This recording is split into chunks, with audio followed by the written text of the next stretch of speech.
Well, hi there. It's me, Mitchell. It's Saturday night, about 6:30, December 14th, 2019. And you may have noticed that I'm not wearing street clothes. I know on Thursday I mentioned that I probably would be taking some time off to do a number of really fun things, like being with our grandkids at birthday parties and holiday celebrations. Never for a moment thinking that I would have traded in my street clothes for these really stylish hospital togs.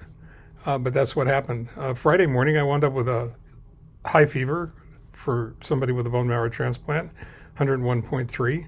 Anything over 100.4 should be reported to the mothership. I did, and came in and actually thought I was going home today. I was actually certain I was going home today.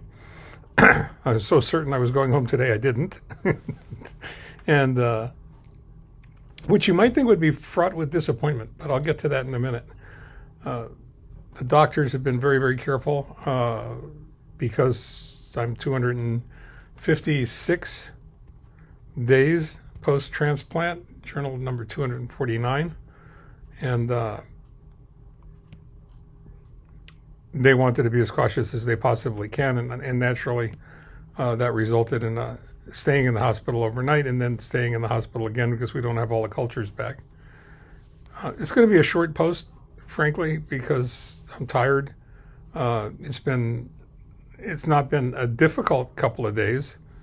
Difficult in the sense that it's not filled with the things that I wanted to fill the time with, but difficult in the sense that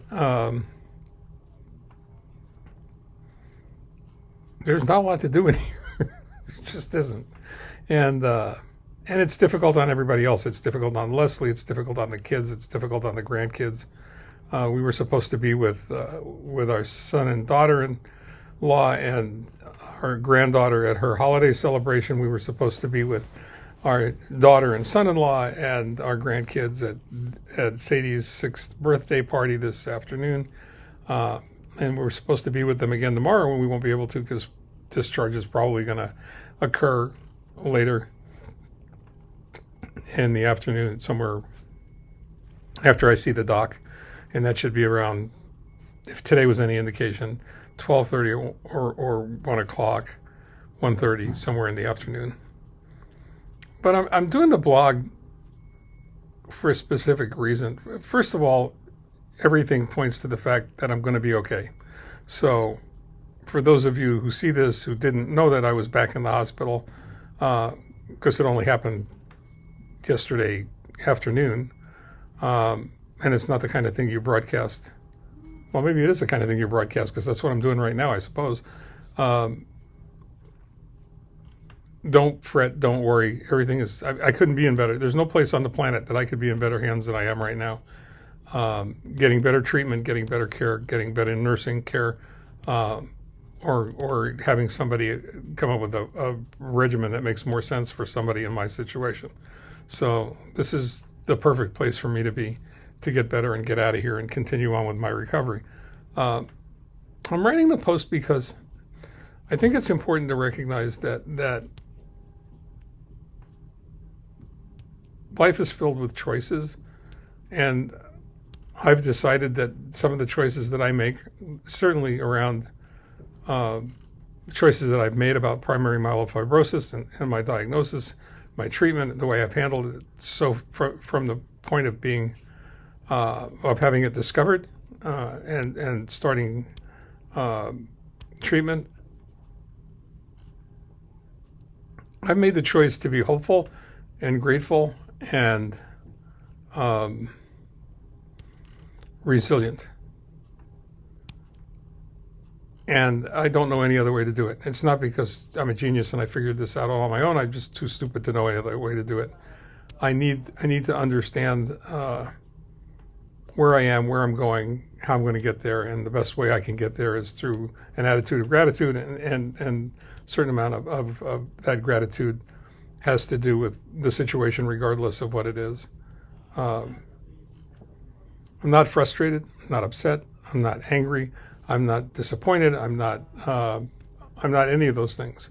I'm grateful. I'm grateful that I have the doctor I have. I'm grateful that I'm being treated at this incredible organization, the City of Hope.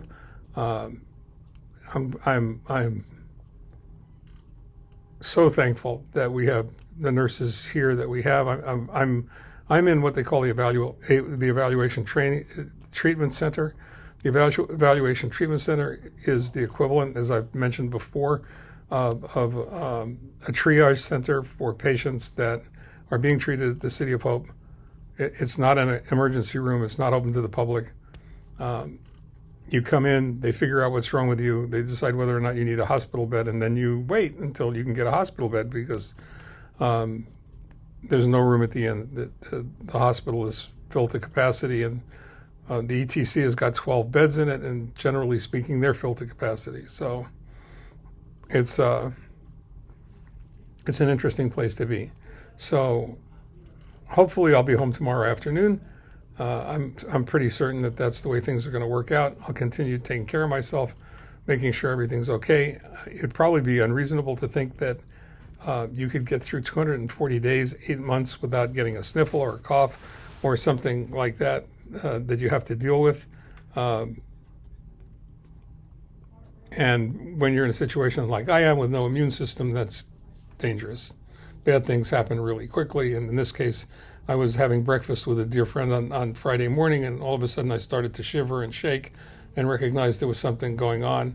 Went home, lie down for a little while, saw that it wasn't going to pass, took my temperature. It was a 101.3, made the telephone call, got in the car, and drove to Duarte.